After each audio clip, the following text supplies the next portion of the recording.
सभी किसान भाइयों और बहनों को मेरा नमस्कार।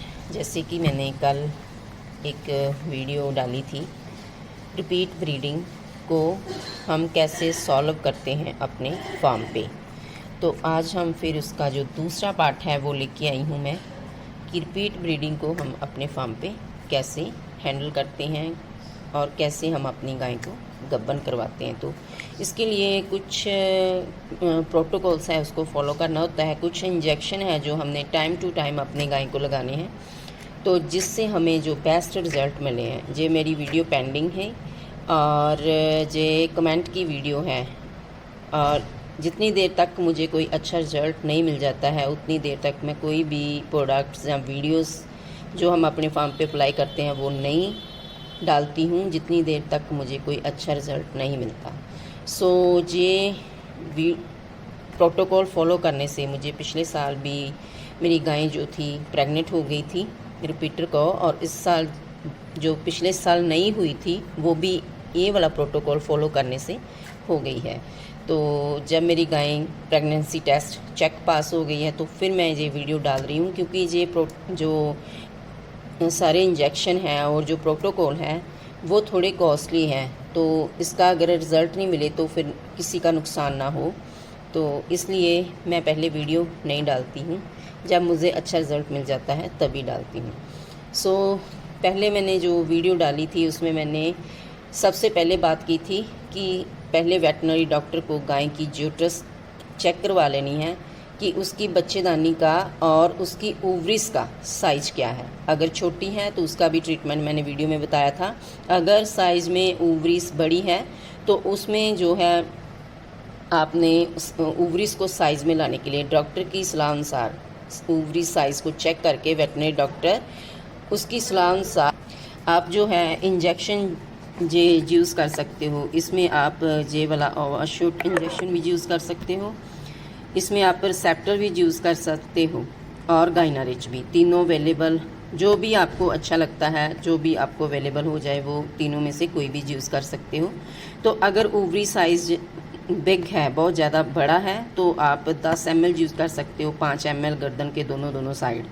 अगर ओवरी साइज़ थोड़ा सा नॉर्मल से थोड़ा बड़ा है तो 7 ml जो ए वाला इंजेक्शन है वो यूज़ कर सकते हो ओवरी को साइज़ में लाने के लिए। तो फिर बाद में आपने जो क्या करना है, ये सब इंजेक्शन तो लगने ही हैं, साथ में हमें एक प्रोटोकॉल फॉलो करना है जिसको हम बोलते हैं G6G। तो ये प्रोटोकॉल जब हमने अपनी गाय की यूट्रस क्लीनिंग अच्छे से कर ली है, यूट्रस की ओवरी साइज भी सही हो गया है दोबारा चेक करवाने पे, तो फिर हमने जो है 6G प्रोटोकॉल जो शुरू कर देना है। अगर यूट्रस साइज की ओवरी साइज पहले से छोटा हुआ है या छोटा था बड़ा हो गया है, तो हमने जो प्रोटोकॉल है वो शुरू कर देना है G6G। तो प्रोटोकॉल शुरू किससे करना है, हमने वेटमेट से। उसमें पूरे इंजेक्शन का वेरवा भी दिया हुआ है, मेरी वीडियो भी अपलोड है चैनल पे। तो अगर हम उसके ऊपर जाएंगे तो वीडियो ज़्यादा ही लंबी हो जाएगी। तो प्रोटोकॉल के बाद, प्रोटोकॉल कंप्लीट करने के बाद, प्रोटोकॉल इसलिए लगाना है ताकि गाय की जो ओवरी साइज़ भी सही हो जाए और गाय के जो एग साइज़ है वो भी सही हो जाए, ताकि गाय की जो अब जब आप एआई करें, हम एआई करें गाय का, तो हमें जो बेस्ट रिज़ल्ट मिले। तो एआई मान लो कि आपने प्रोटोकॉल लगा लिया, तो अब जो टाइम है आज एआई का दिन है, तो एआई के दिन हमने क्या करना है वो हम आपको बता देती हूँ मैं, कि हमने क्या फॉलो किया था प्रोटोकॉल। तो हमारी जो गाय है वो प्रेग्नेंट हो गई। तो जब मैंने अपनी गाय की एआई की थी 0 दिन पे, जब एआई स्टार्ट की थी, हमने एआई कर दी थी, तो उस टाइम मेरी जो गाय थी जिसका ओवरी साइज़ सही था उसको मैंने लगाया था जे इंजेक्शन ओवरशॉट, और जिसका साइज़ बड़ा था, मतलब नॉर्मल साइज़ से थोड़ा बड़ा था, एक को मैंने 10 ml लगा दिया था, और जिसका बड़े से थोड़ा छोटा था और नॉर्मल साइज़ से थोड़ा बड़ा था, बिल्कुल एक छोटे बेर की तरह, उसको हमने जो था 10 ml लगाया था गर्दन के दोनों साइड। तीनों गाय को मैंने ये ट्रीटमेंट किया था। तो मेरी तीनों गाय प्रेग्नेंट है इस टाइम। और एआई के साथ में मैंने लगाया था जे इंजेक्शन फेनोडाइन। बच्चेदानी के अंदर अगर थोड़ी बहुत भी स्वेलिंग हो तो जो गाय हमारी गाय हैं वो प्रेग्नेंट नहीं होती है।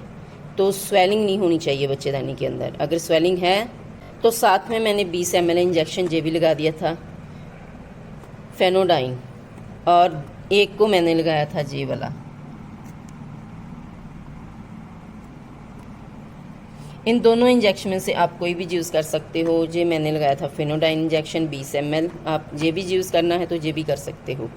और साथ में जो मेरी गायें थोड़ी लंबी हीट में रही थी, 2 गायें को मैंने सुबह शाम एआई की और एक को 3 बार एआई की थी। और 3 बार एआई करने के बाद मैंने उसको 10 ml जे इंजेक्शन लगा दिया था, ताकि उसकी जो हार्मोन्स जो है वो सही हो जाएं और जो लंबी हीट रख रही है वो भी ठीक हो जाए। तो जे लगा दे थे उसको शांत करने के लिए 10 ml साथ में।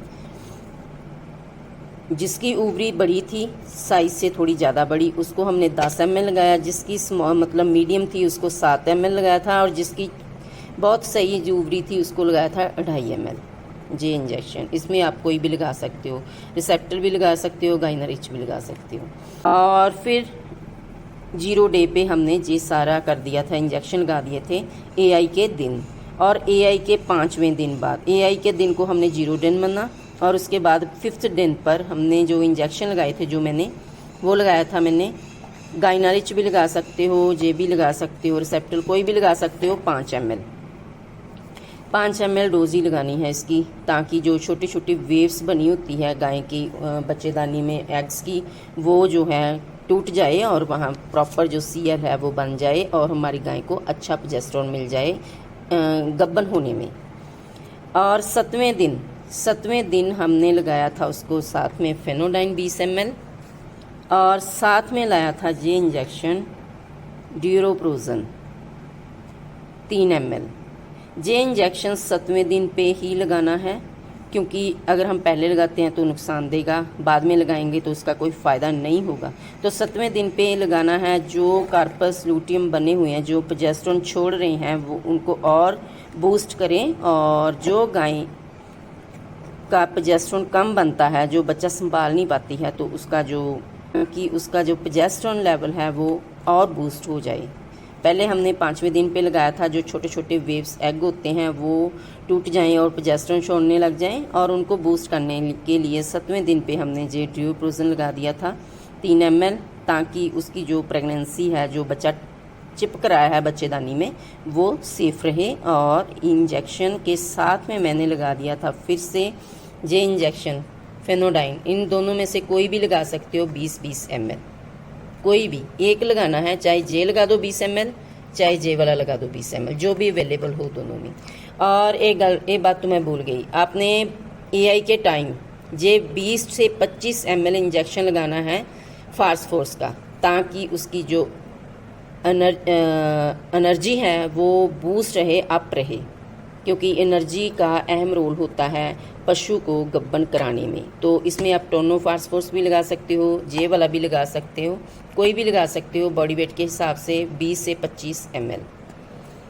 और बाद में हमने अपनी गाय को छोड़ा और देखते रहे कि बीच में 15वें दिन पे कोई डिस्चार्ज वगैरह तो नहीं किया। कई बार कुछ गायें हमारी होती हैं जो 15 डे पे 15वें दिन पे भी डिस्चार्ज फेंकती है, लेकिन इस केस में मेरी तीनों गायें ने कोई भी डिस्चार्ज नहीं फेंका। लेकिन कई बार ऐसे केस होते हैं कि 15वें दिन पे जाके गायें डिस्चार्ज फेंकती है, पर कई बार वो प्रेग्नेंट ही होती है। हम गलती से भी उनकी जो एआई है वो नहीं करानी है, छोड़ देना है उसको।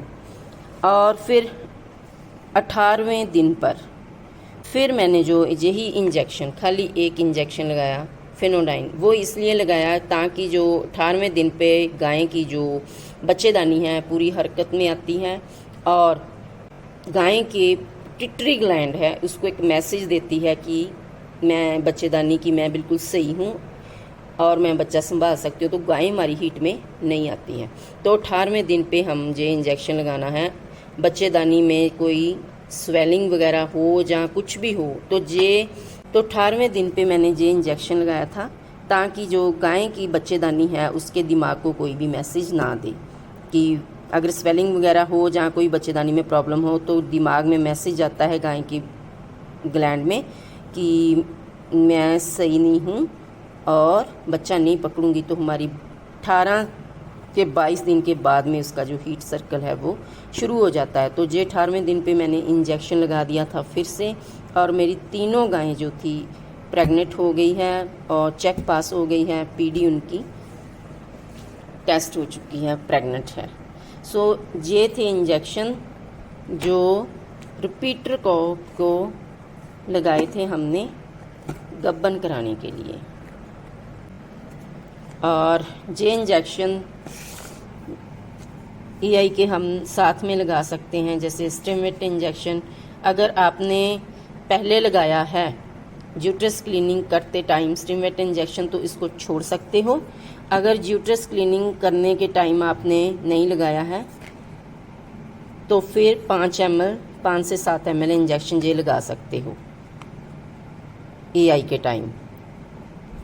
और ये इंजेक्शन जो है EI के टाइम लगा ही देना है 5 ml, क्योंकि इसमें विटामिन A, D3, E होता है, और AD ते E विटामिन जो है गाय की गब्बन होने की दर को बढ़ाता है। और साथ में EI के टाइम हमने फास्फोरस इंजेक्शन 25 ml लगा देना है, 20 से 25 ml। सो ये सारे इंजेक्शन जो है हर दिन टाइम टू टाइम लगाने हैं, इनका बिल्कुल भी इधर उधर नहीं होना चाहिए। अगर इधर उधर होगा तो उसका रिज़ल्ट नहीं मिलेगा। सो पूरा टाइम टू टाइम लगाना है, आपने अपना टाइम बना लेना है, दिन बना लेने हैं EI के करने के बाद में, और टाइम फिक्स कर लेना है, उसी हिसाब से आपने जो इंजेक्शन है वो लगा देने हैं। सारा ट्रीटमेंट जो है वेटनरी डॉक्टर की सलाह के अनुसार ही करना है, क्योंकि वेटनरी डॉक्टर ही एक काबिल डॉक्टर गाय की जो बच्चेदानी है उसकी ओवरी साइज उनको चेक करेगा। अगर ओवरी साइज बड़ा हो, उसका जो है अंडा खास नहीं हो रहा होता है, तो डॉक्टर ही बता सकता है। अगर ओवरी साइज बड़ा होगा तो आप जब उसको प्रोटोकॉल में डाल रहे हो G6G में, तो जब सेकंड गाइनरेज या सेप्टल जो भी आपने लगाना है, तो डॉक्टर की सलाह के अनुसार आप सीडेज यूज कर सकते हो। हमने भी अपनी 2-3 गाय पे सीडेज यूज किया था, तो वो अब जो है प्रेग्नेंट है। जैसे ये है मेरी वो गाय 117 नंबर, ये अब प्रेग्नेंट है। इसको मैंने सीडर लगाया था 6G6 में, और साथ में इसको भी, तो ये अब दोनों प्रेग्नेंट है। ये भी प्रेग्नेंट है, साथ वाली 28 नंबर 130 नंबर। ये बड़ी गाय थी हमारी, और 65 लीटर दूध वाली गौ। तो हमें पूरा यकीन था कि एक दिन ये हमारी गाय प्रेग्नेंट होगी और फिर मिल्क बूस्ट करेगी, बहुत ज़्यादा दूध देगी। तो वेटनरी डॉक्टर की सलाह अनुसार सारा ट्रीटमेंट करना है, और अगर जरूरत पे और डॉक्टर की सलाह के अनुसार कहें तो सीडर लगवा लेना है, ताकि आपको और भी बेस्ट रिजल्ट मिले जैसे हमें मिले। Thank you for watching. ऐसी डेयरी फार्म से रिलेटेड और वीडियोस देखने के लिए मेरे चैनल को कीजिए सब्सक्राइब, लाइक एंड शेयर, और साथ में अपनी गाय को जो ऐसे मिनरल रखें आगे, 100 ग्राम अलसी जरूर डालें, और रेप्रोमेन ड्राई मिनरल जरूर दें, ताकि आपकी जो गाय की गब्बनदार है वो और बढ़ जाए और फार्म पे कभी भी लॉस ना हो। Thank you for watching. Minerals बहुत ज़रूरी हैं गाय के लिए।